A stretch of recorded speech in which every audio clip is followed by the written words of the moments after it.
It all started 6 months after I landed the job. I remember how excited I was when I got the offer. One of the biggest marketing firms in the city. A dream job for someone like me who had worked twice as hard just to get half as much. I was hungry for growth, eager to learn, and determined to make something of myself. I wasn't born into luxury or given opportunities on a silver platter.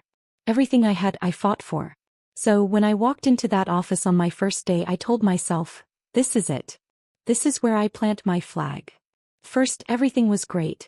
My team was supportive, I was learning quickly, and I was already handling client accounts after just a few weeks. My boss, Mr. Daniel, was charming in that corporate kind of way, firm but friendly, and people seemed to respect him.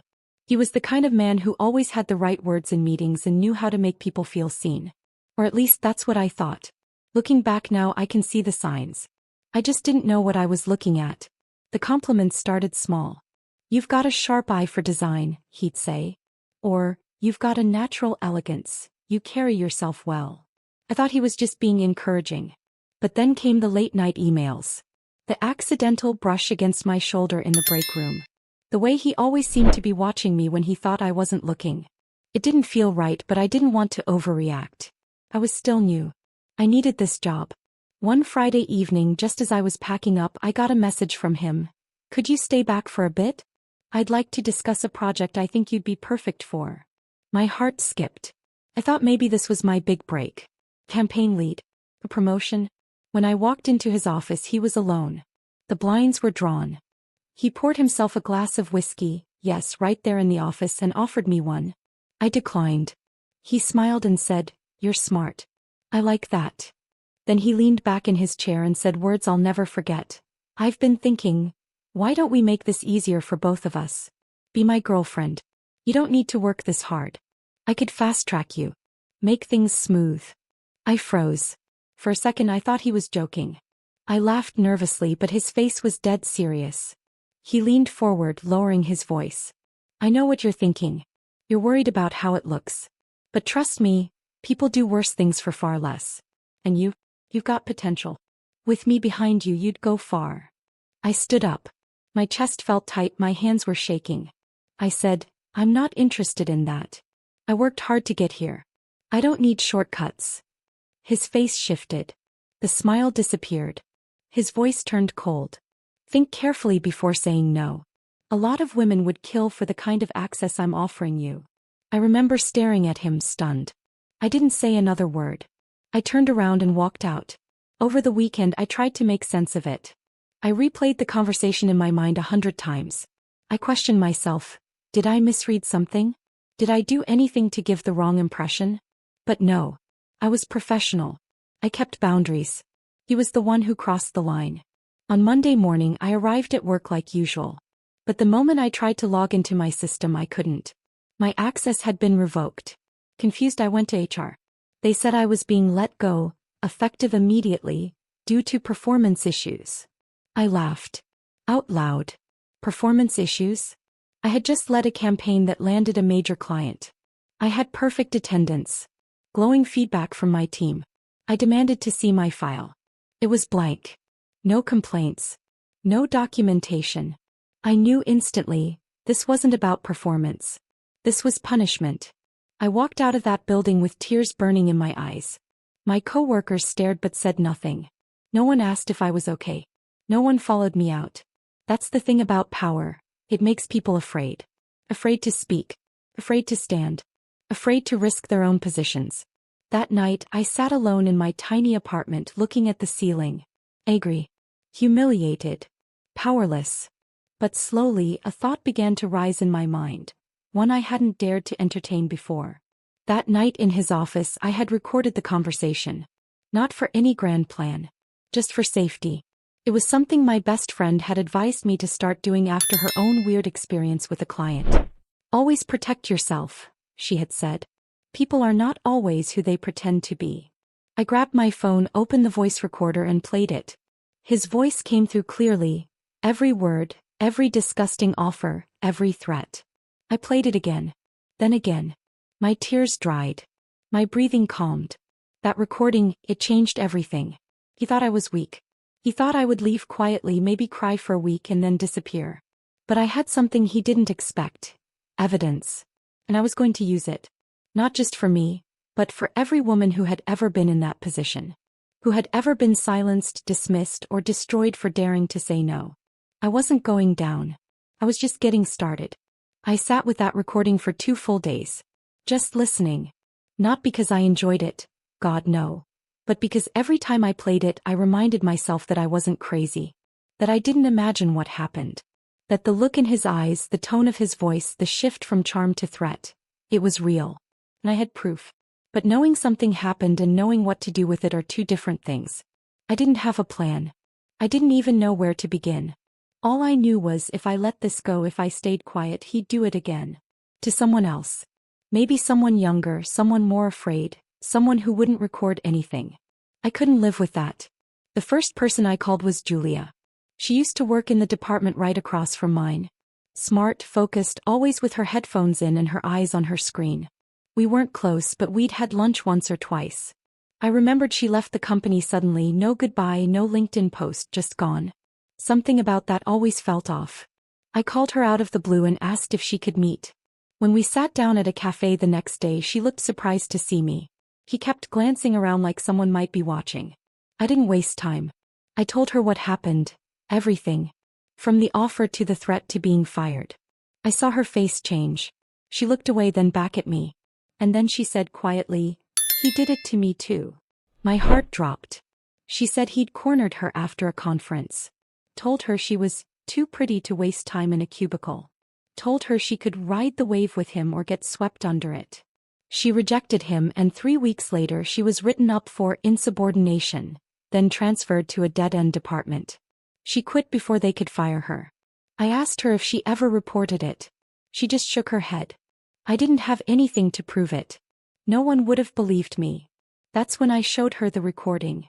She leaned in, eyes wide, and listened. Her hands started shaking. When it ended, she looked at me and said, "This could bring him down." That's when the idea hit me. We didn't need to fight this alone. I reached out to other women who had left the company under weird circumstances. LinkedIn made it easy. I found 5. 3 responded. 2 of them said yes. Yes, they had uncomfortable encounters with Daniel. Yes, they left because of it. No, they never said anything. I asked if they'd be willing to speak up now, anonymously at least. They hesitated, but when I sent them the audio file, something shifted. One said, "If you're brave enough to go public, I'll stand with you." So I did something I never thought I'd do. I contacted a journalist. Her name was Beezy. I'd seen her work before. She had exposed a major scandal involving a politician just last year. Sharp, fearless, and relentless. I sent her a message and told her I had a story. She called me the next day. I met her at a small office space downtown, and the moment she hit record on her phone, I told her everything. When I finished, she was silent for a moment. Then she said, "This isn't just a story. It's a pattern. It's a system built to protect men like him and silence women like you. But if we do this, you need to be ready for war. People will doubt you. Some will hate you. Some might even threaten you. Are you sure you want this?" I was quiet. Then I said, "I'm not just doing this for me." She nodded. "Then let's begin." What followed was a whirlwind. Calls. Verifications. Background checks. She spoke to Julia. She spoke to the other women. She even reached out to someone still inside the company who confirmed that HR had been covering for Daniel for years. Apparently, they had quietly paid off at least one person to keep her mouth shut. Beezy's team found documents. Emails. Patterns of sudden terminations, fake reports, everything. A week later, I woke up to my phone buzzing nonstop. Messages. Missed calls. Notifications. The headline read, "Marketing mogul Daniel Okoye accused of sexual misconduct and retaliation by former staff." There was my story. Julia's. The others. The audio clip was linked. People could hear it for themselves. No twisting. No denial. Just the truth. By noon it was trending. Comments flooded in. Some in support, some attacking. But the support, it was overwhelming. Women from different companies shared their own experiences. Some even mentioned Daniel's name. It was like opening a dam. Years of silence broken in one article. That evening I received an email. From the company's board.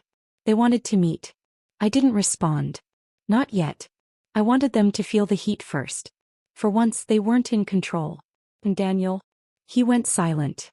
No press release. No statement. Just gone. But I knew this wasn't over. Not yet. Because when men like him fall, they don't go quietly. They claw. They scheme. They try to spin the narrative. But this time I had the mic.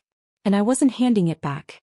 When I finally walked into that boardroom, I wasn't the same woman who had walked out of that office job, confused and humiliated just a few weeks earlier. No, this time I walked in with my head high, my shoulders back, and every step fueled by the truth I refused to keep quiet. The board members were all seated when I arrived. Some looked uncomfortable. Others wore that polished look of fake concern. The kind corporate people wear when they've been caught protecting a monster and now have to pretend they care. They asked me to sit. Offered me water. One of them started speaking in that overly rehearsed tone. We just want to say how deeply sorry we are for what you experienced. We had no idea. I cut him off. Please don't insult my intelligence. You. Maybe not the details, but you knew what kind of man Daniel was.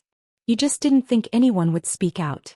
Or worse, you didn't think anyone would believe us if we did. There was a pause. Awkward. Heavy. Then another board member, a woman this time, said quietly, "You're right. We failed. But we're trying to make this right now." I let her words hang in the air for a moment before I responded. Trying isn't good enough. I didn't just lose a job. I lost peace. I lost confidence. I lost nights of sleep and days of self-doubt because I chose not to sleep with my boss. You don't fix that with apologies or water bottles. They nodded as if they understood. But I could see some of them just wanted this to go away. Too bad for them, I wasn't going anywhere. They offered me compensation. A settlement. Said they would issue a public apology, donate to a women's rights organization, create new training policies. All the classic moves. I told them I'd think about it. But I already knew what I wanted. Not money. Change. Real, permanent, loud change. When I left that meeting, I didn't feel satisfied. I felt angry all over again. Because I knew this wasn't just about Daniel. He was just one face in a system that had allowed too many like him to thrive. But I also knew this story had gone further than I expected. People were talking. People were listening. And not just strangers. Friends I hadn't heard from in years reached out. Some even confessed things they'd never told anyone before. Bosses who touched them, colleagues who blackmailed them, HR departments that swept everything under the rug. My inbox was flooded with stories. Women from different industries, different countries. Some were shaking as they wrote. Some were angry. All of them were tired. That's when I realized, maybe this wasn't just a chapter in my life. Maybe it was the start of something bigger. I partnered with BZ, the journalist, and we started something together. A platform. A space where women could share their stories safely. A place where companies would be named and called out. We held live talks. Invited legal experts. Started hosting workshops. What began as my worst experience turned into a mission I never saw coming. As for Daniel, he was officially fired 2 weeks after the story broke. His LinkedIn disappeared. His PR team released a laughable statement claiming he had stepped down to reflect and grow. I didn't care. Let him reflect. Let him grow behind locked doors, far away from women he used to intimidate. A few months later, I received another message. This time from a woman I had never met. She said she had just started her first job, and on her second week, her supervisor made an uncomfortable comment. But instead of staying silent, she spoke up. And when HR tried to gaslight her, she sent them a link to my story. She said it gave her the courage to fight back. That message broke me. I cried. But not from pain, from pride. Because in that moment I knew I had done something that mattered. And if you're watching this right now and you've been through something similar, if someone ever made you feel like your career depended on saying yes to something that felt wrong, I want you to know. You are not alone. You are not weak. And your story matters. The day I got fired, I thought I lost everything. But it turns out that was the day I found my voice. And now I'm using it. So if you're still here, if this story touched you, inspired you, or reminded you of your own strength, don't just scroll away. Subscribe to this channel. Join this movement. Because stories like this need to be heard. And we're just getting started.